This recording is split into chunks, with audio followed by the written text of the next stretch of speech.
नमस्ते। परम आत्मीय कार्यकर्ता बंधुओं, राष्ट्रीय स्वयंसेवक संघ एवं उनके विचार, परिवार और भारतवर्ष, इन विषयों पे आज की चर्चा हो रही है।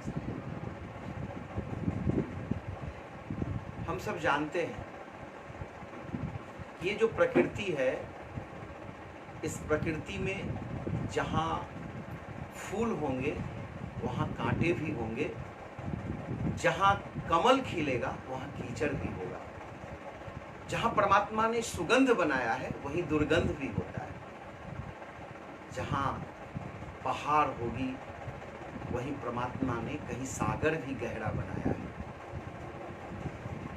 जब से प्रकृति परमात्मा ने बनाई और ये 1,97 करोड़ वर्ष पुराना ये सृष्टि और ये भारतवर्ष, हम सब जानते हैं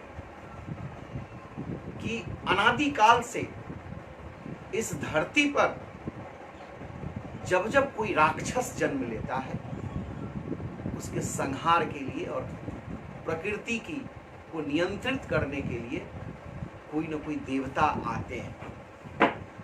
हम सब अच्छी तरह से जानते हैं कि रावण के लिए राम, कौरव और कंस के लिए कृष्ण जी को आना पड़ा। हम सब ये भी जानते हैं कि जब सिकंदर जैसा विश्व विजेता भारत की ओर आया था तो प्रकृति ने इस देश के अंदर चंद्रगुप्त और चाणक्य को पैदा किया था। उससे और आगे बढ़े तो हम लोगों ने देखा कि इस देश के अंदर बाबर आया, लेकिन मातृभूमि की रक्षा के लिए राणा सांगा भी खड़े थे। अकबर से डटने के लिए महाराणा प्रताप को प्रकृति ने भेजा था और आताताई औरंगजेब से देश को बचाने के लिए गुरु गोविंद सिंह जी महाराज, छत्रपति शिवाजी महाराज जैसे महापुरुषों का प्रादुर्भाव हुआ। अपना देश 1200 वर्षों तक पूर्ण रूप से तो गुलाम नहीं हुआ, परंतु 712 ईस्वी के बाद जो मोहम्मद बिन कासिम का हमला हुआ और 14 अगस्त की रात तक का कालखंड हम देखें तो ये 1235 वर्षों में अनवरत संघर्ष चले और इस संघर्ष में समय समय पर संगठन और हमारे महापुरुष हम सबका मार्गदर्शन करते रहे। हम सबको ध्यान में आता है कि खालसा का गठन हुआ और इस देश के अंदर से स्वयं मुस्लिम कवियों ने कहा था, बात कहूं न अब की, बात कहूं न तब की, यदि गुरु गोविंद सिंह न होते तो सुन्नत होती सबकी। मित्रों, खालसा के बाद इस देश के अंदर आर्य समाज जैसा संगठन आया। दयानंद सरस्वती ने इस हजारों वर्ष के इस लंबे गुलामी के बीच से देश की सुसुप्त अवस्था को झकझोरा और हजारों क्रांतिकारी खड़े कर दिए। इस देश की आजादी में अनेकों वीर फांसी पर झूल गए, उफ तक नहीं किया। वह भी एक संगठन था, आर्य समाज और दयानंद सरस्वती। लेकिन उस कालखंड के बाद जब अंग्रेजों से मुक्ति के लिए और एक और अरबी जिहादवाद से भारत को त्रस्त करने वाला जो समूह भारत में था, जिसकी तुष्टीकरण हो रही थी, इन दोनों के बीच से देश को निकालने के लिए जब आजादी के जो हमारे दीवाने थे, ऐसे महात्मा गांधी, लोकमान्य तिलक, उसी समय डॉक्टर केशव अलीराम हेडगेवार जैसा व्यक्तित्व हमारे सामने आए थे।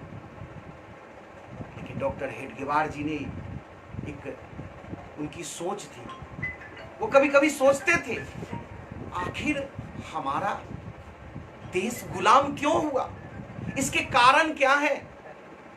और जब तक इन कारणों को हम समझेंगे नहीं, उन कारणों का निवारण जब तक नहीं होगा, देश आज आजाद भी हो गया तो आने वाले समय में अगर वो बीमारी रही तो फिर से देश गुलाम हो सकता है।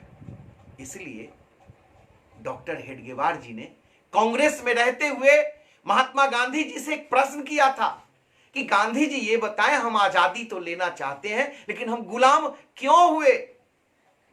इस मूल प्रश्न का उत्तर गांधी जी ने नहीं दिया।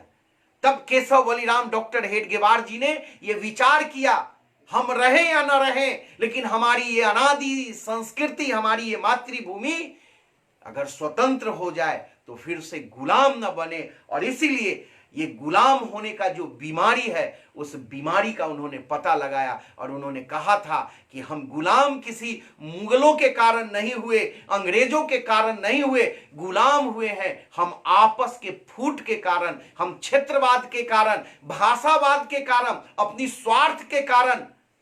जब एक और देशभक्त लड़ रहे थे तो इस देश के चाटुकार दुश्मनों को निमंत्रण देकर देश पर हमले भी कराते थे। आखिर वो कमी क्यों थी, क्यों वो हमले कराते थे? जयचंद मीर जाफर क्यों पैदा हुआ?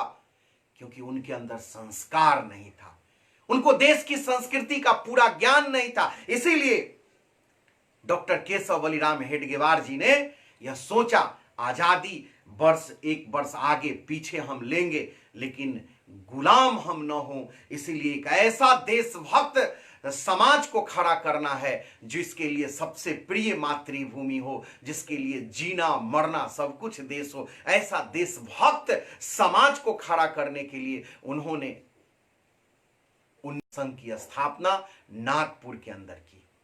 मित्रों, हम जानते हैं उन दिनों के बड़े बड़े लोगों ने कहा था कि ये डॉक्टर हेडगेवार पागल हो गया, लोगों शाखा लगा रहे। डॉक्टर हेडगेवार जी ने कहा, मैं भावी भारतवर्ष तैयार कर रहा हूं। मित्रों, परिणाम आया और इस देश के अंदर राष्ट्रीय स्वयंसेवक संघ आज 95 वर्ष के अंदर जो एक लंबी श्रृंखला खड़ा किया है उसका हम आज चेहरा देख रहे हैं, उनके किए गए कार्यों को हम लोग देख रहे हैं। इस देश में, इस दुनिया में कई विचार आए, वाम पंथ का विचार आया, ईसाइयों का क्रूसेड आया, अरब से चलने वाला इस्लामिक जिहाद आया। ये सबके विचार थे, ये भी परिवर्तन अपने को कहते थे कि हम उसके वाहक हैं। लेकिन भारतवर्ष यह दैविक राष्ट्र है, भारतवर्ष एक आध्यात्मिक राष्ट्र है, यह दुनिया का प्रथम देश है जहां मानव जाति ने जन्म लिया, उसने आंखें खोली। और इसलिए हम सब जानते हैं कि दुनिया की ये जो तमाम विचार थे, ये सारे के सारे विचारों में कथनी और करनी में कितना फर्क था। जिन लोगों ने करोड़ों करोड़ मानव जाति की हत्या इसलिए कर दी कि वो गरीबी और अमीरी को पाटना चाहते थे। चीन और रूस के अंदर से जो क्रांति उन्होंने कम्युनिज्म की थी और उस कम्युनिज्म की क्रांति में करोड़ों लोग मारे गए, किताब लिखा गया और बोलगा लाल हो गई। मित्रों, खून से नदियों को लाल करने क्या हुआ? बाइबिल हाथ में लेकर क्रूसेड करके करोड़ों लोगों को मारने वालों का विचार क्या हुआ? अरब से निकली हुई जिहाद के नाम पर करोड़ों लोगों की हत्याएं करने वालों का आज परिणाम क्या आ रहा है? मित्रों, हमको इसको समझना होगा कि ये तीन विचार चले और एक भारत का एकात्म मानववाद का विचार, जियो और जीने दो, खाओ और दुनिया को भी खिलाओ, ऐसा सोच रखने वाला जो भारतीय संस्कृति की विचार थे, उन विचारों को लेकर के ही राष्ट्रीय स्वयंसेवक संघ आगे बढ़ता गया। भारत के ऋषि मुनि परंपरा के जो पुत्र हैं, उन्होंने सबका विचारों को सुना, उनको देखा।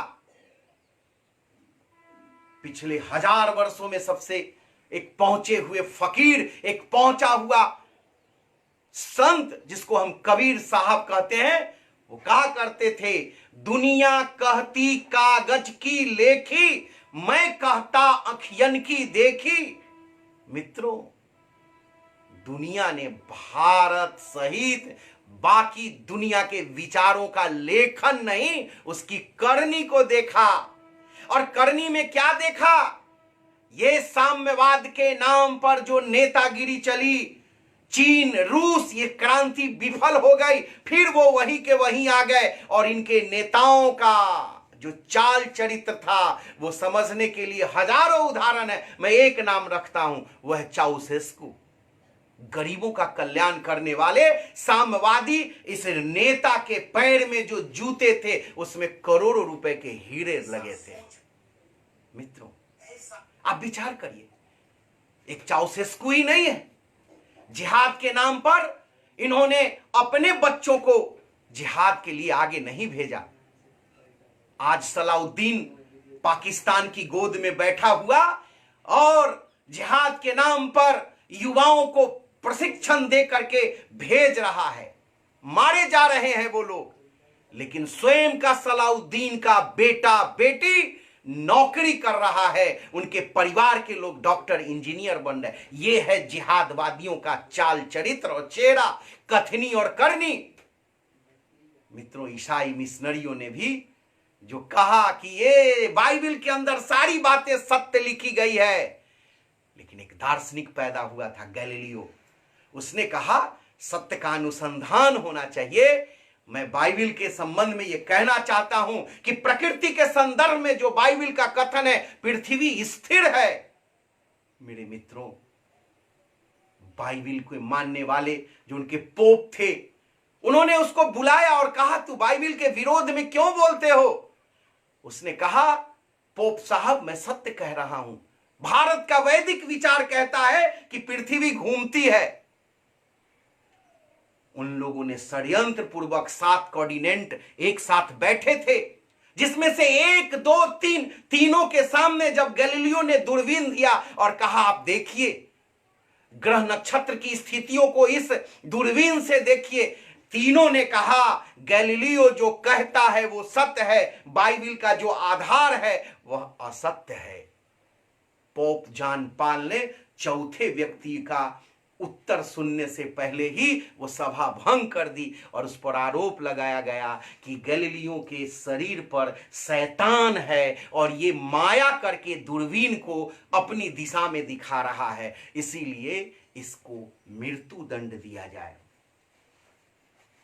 मित्रों, कोपरनिकस की भी हत्या कर दी गई। लेकिन आज अमेरिका का नासा जब ये कहता है कि पृथ्वी घूमती है, तो पोप जॉन पॉल बैठे हुए लोग आज चुप हैं। आज दुनिया, ये पोप जॉन पॉल माफी मांग रहा है कि मैंने गैलीलियो और कोपरनिकस को मृत्यु दंड दिया, इसके लिए मैं क्षमा प्रार्थना करता हूं। मेरे मित्रों, ये मोहम्मदी विचार, ये मसीही विचार और ये मार्क्सवाद का मार काट, ये दुनिया में असत्य साबित हुआ है। सत्य को केवल हम कहें वही नहीं है।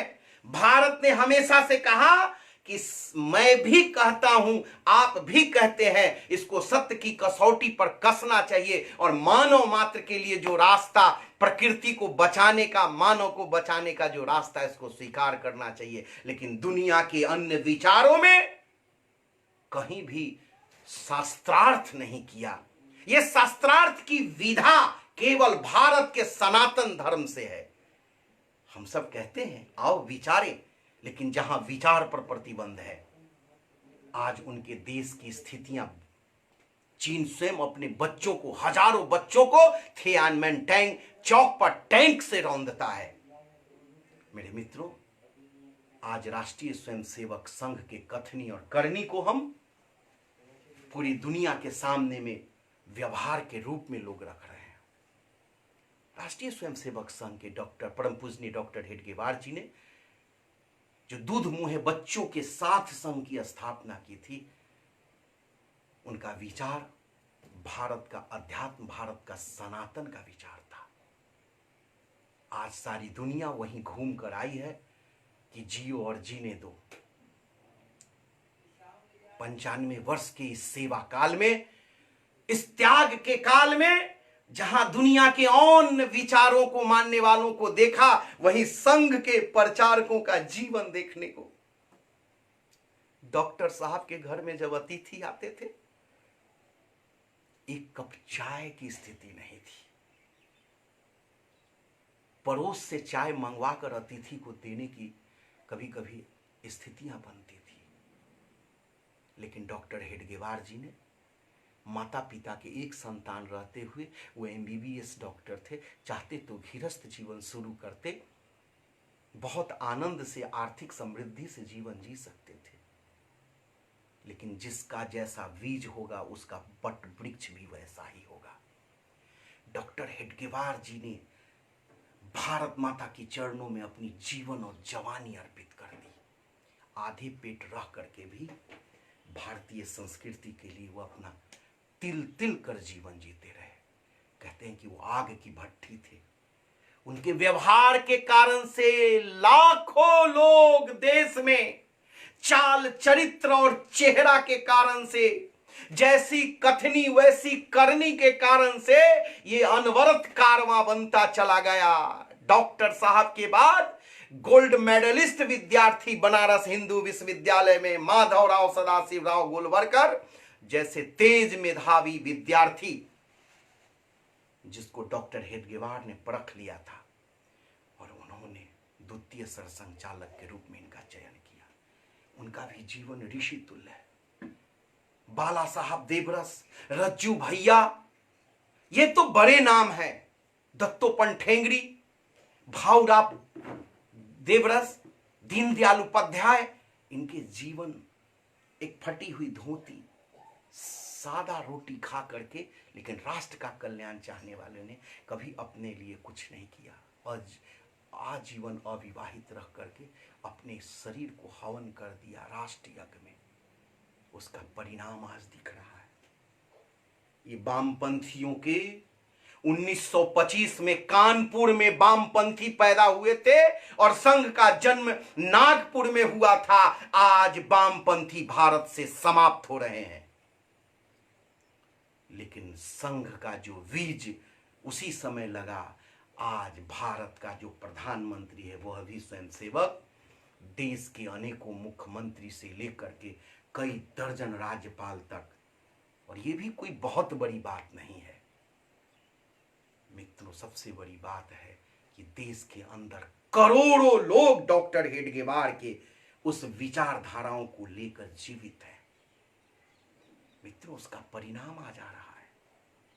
जनता ने इनको अस्वीकार कर दिया। चर्च ने सादा कपड़ा पहनकर और अपने को शांति का मसीहा बताने वाले लोग पूरे के पूरे नॉर्थ ईस्ट के अंदर इन्होंने मारकाट मचाई। चर्च केवल अलगाववाद का केंद्र बन गया। इनका चेहरा तो और सामने आया जब उड़ीसा के कंधमाल में हमारे लंगोट पहन करके जंगल के अंदर वनवासियों की सेवा करने वाला सन्यासी लक्ष्मणानंद को जब वो ईसाई मिशनरियों के धर्मांतरण का विरोध किए तो इनको बोटी बोटी काटा गया। ये सादे कपड़े वाले लोग हैं।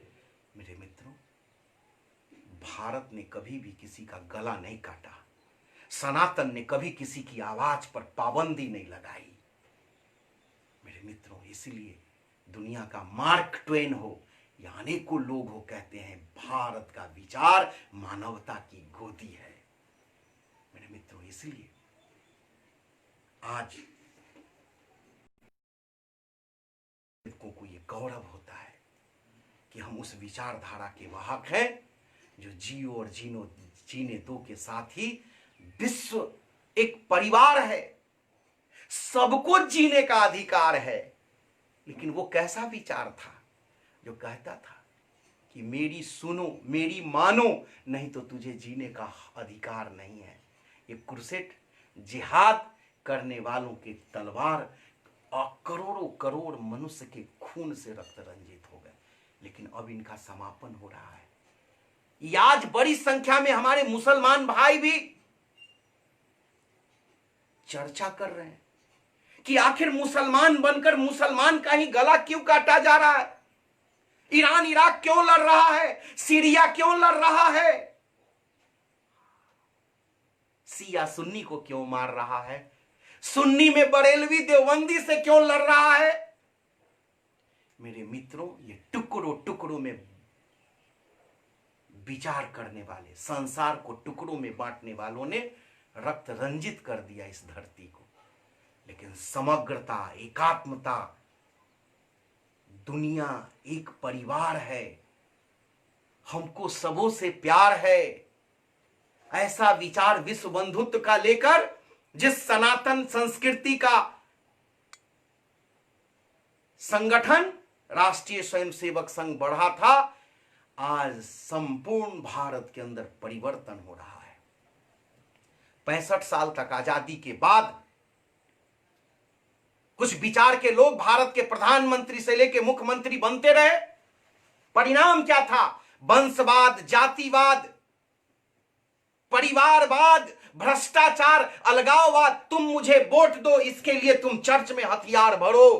तुम मुझे वोट दो, लेकिन पाकिस्तान प्रायोजित आतंकवाद का हम संरक्षण करेंगे। कश्मीर जो भारत का मुकुट था, 370 धारा लगा करके पाप करने वाले लोगों ने कहा था कि ये कुछ समय के बाद घिस जाएगा, लेकिन 6 दशक बीत गए, 370 धारा घिसा नहीं, हटाया नहीं गया, सिर्फ मुस्लिम वोट बैंक के लिए।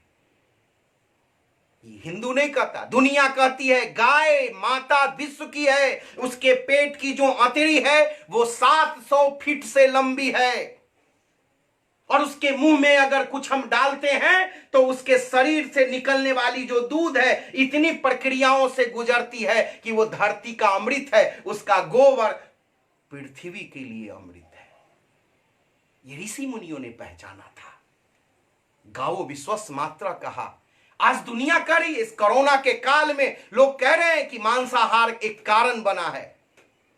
दुनिया कह रही है कि पृथ्वी पर हाहाकार का कारण है कि पर्यावरण, वृक्ष कट रहे हैं। ये हमारे पुरुषों ने, हमारे ऋषि मुनियों ने पहले से कहा था। और इसलिए आज समय आ गया है कि हम सब लोग सत्य और असत्य की कसौटी पर किसी विचार को कर से। दयानंद सरस्वती का दोष क्या था? जहर पिलाकर मारा गया, सिर्फ इसलिए कि वो सत्य की कसौटी पर लाखों ऐसे मुसलमान भाइयों को, जिनको वो कहते थे आओ सत्य को स्वीकारो, उनके पीछे चल पड़े। श्रद्धानंद को इसलिए अब्दुल रशीद ने गोली मार दी क्योंकि वो 1,27,000 मलकाना बंधुओं को शस्त्रार्थ के माध्यम से सत्य का साक्षात्कार कराकर अपने घर में वापस लाया था। ये तलवार से कब तक दुनिया चलेगी? विचारों से अगर चलना है तो राष्ट्रीय स्वयंसेवक संघ जो त्याग तपस्या के बल पर आगे बढ़ रहा है, इस देश के अंदर आज मरकज वालों ने जो अपना चरित्र दिखाया है, इनकी जड़ें अरब में है। ये भारत माता की जय नहीं बोल सकते, वंदे मातरम नहीं बोल सकते, इस देश का खाएंगे, इस देश का गाएंगे, इस देश के अंदर जिएंगे, लेकिन भारत की जय नहीं बोलेंगे। मेरे मित्रों, मरकज ने यही किया। सब जगह फैलकर कोरोना की महामारी में लगभग 2 गुनी आबादी बढ़ा दी। मेरे मित्रों, ये आज नहीं हुआ है। 1947 में पहला हमला हुआ था, कबायली हमले कश्मीर में। वहां जो लोग अपने को अरब का मसीहा मानते थे, उन सभी लोगों ने पाकिस्तान की मदद करी। देश के साथ आघात हुआ। 47 से लेकर 62 का युद्ध हो, 65 का युद्ध हो, या उसके बाद 71 हो, कारगिल हो, ये हमेशा से इस देश ने देखा कि देश के लिए जीता कौन है, मरता कौन है। संघ का एक एक स्वयंसेवक, जिस समय चाइना ने हमला किया था, भोजन किया, आवश्यकता थी हिमालय के ऊपर भोजन पहुंचाने का काम संघ के स्वयंसेवकों ने किया। कारगिल के समय ट्रेनों के अंदर लोगों को तिलक लगाने से लेकर रक्तदान करने का काम किया।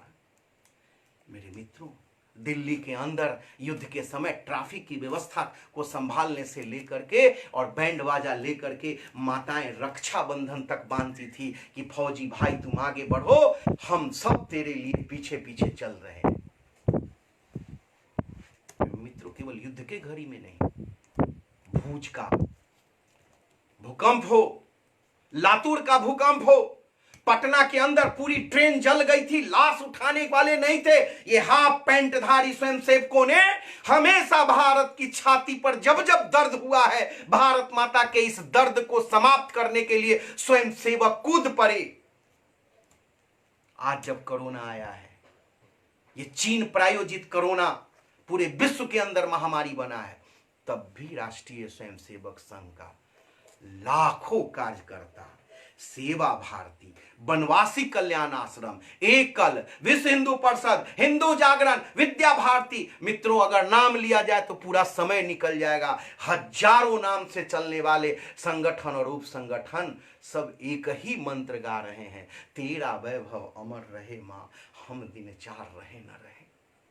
हमारे प्रचारकों ने अपनी सादगी से समाज को जोड़ा। मैं स्वयंसेवक कैसे बना? जब मैंने देखा एक नवल जी थे प्रचारक, आते थे तो जब मैं तकिया दिया, वो कहते थे विनोद तकिया सब जगह नहीं मिलता। वो माथे के पास ईंट लगाकर सोते थे। ट्रेन से जाते थे, बोलते थे प्रचारक को पैसे नहीं होते, खर्च नहीं करना है, आप ट्रेन में 4 सादी रोटी पहुंचाना। उनसी दिनों से मैं समझा संघ का एक सिपाही, एक प्रचारक इस प्रकार का जीवन जीता है। मेरे मित्रों, अनेकों उदाहरण है। अपने को दधीची के रूप में हड्डी गला करके भारत को वैभव पर ले जाने वाला, नमस्ते सदा वत्सले महामंत्र को गाने वाला राष्ट्रीय स्वयंसेवक संघ का एक एक स्वयंसेवक संघ को समझने के लिए बाहर से किताब पढ़ने का नहीं, तो इनके प्रचारक और इनके स्वयंसेवकों के सानिध्य में कभी बैठें, उनके साथ कुछ कार्यक्रमों, तब राष्ट्रीय स्वयंसेवक संघ को हम और आप कोई भी पहचान सकते हैं। इसलिए दूध का दूध और पानी का पानी हो जाता है। सत्य की कसौटी पर कसा गया विचार ही पुष्पित और पल्लवित होता है। उसका उदाहरण आज का राष्ट्रीय स्वयंसेवक संघ। दुनिया में सभी संगठनें टूटी हैं, समाजवाद हो, वामपंथ हो, कांग्रेस हो, सभी संगठन कई खंडों में टूटे, लेकिन राष्ट्रीय स्वयंसेवक संघ कभी नहीं टूटा, बढ़ता चला जा रहा है और तब तक बढ़ता रहेगा जब तक स्वयंसेवकों का वह स्वप्न जो डॉक्टर हेडगेवार जी ने दिखाया था कि भारत जब तक जगत गुरु फिर से न होगा, हम दुनिया के सिरमौर नहीं कहलाएंगे, हम मानवता का गोद जब तक नहीं बन पाएंगे, तब तक हम चरैवेती बढ़ते चलेंगे। इस कोरोना महामारी में प्रत्येक स्वयंसेवक जो जहाँ लगा हुआ है, अपना तन मन धन अर्पित कर जिस प्रकार का सेवा कर रहा है, मित्रों रक्त तो रक्त है। दधीची देहदान जो समिति है, वैशाली सहित उत्तर बिहार के हिंदू जागरण मंच सहित का कई संगठनों के कार्यकर्ता अपना शरीर भी अर्पित करते हैं। जीते जी तो खून दिया है, मर जाऊं तब भी मेरे देशवासी सूरदास हो, विकलांग हो, मैं अपनी आंखों से उस सूरदास के माध्यम से भारत को देख सकूं, सेवा कर सकूं। जीते जी तो रक्त देता है, मरने के बाद भी अपना हड्डी हड्डी दान कर देने वाला संगठन अगर कोई है तो वो भारत का राष्ट्रीय स्वयंसेवक संघ है। इससे प्रेरणा लेकर के हम त्याग, तप, तपस्या, सादगी के साथ आगे बढ़ते चले। निश्चित रूप से डॉक्टर हेडगेवार के सपनों का भारत बनेगा। इतना ही कहते हुए सभी कार्यकर्ताओं को नमस्ते।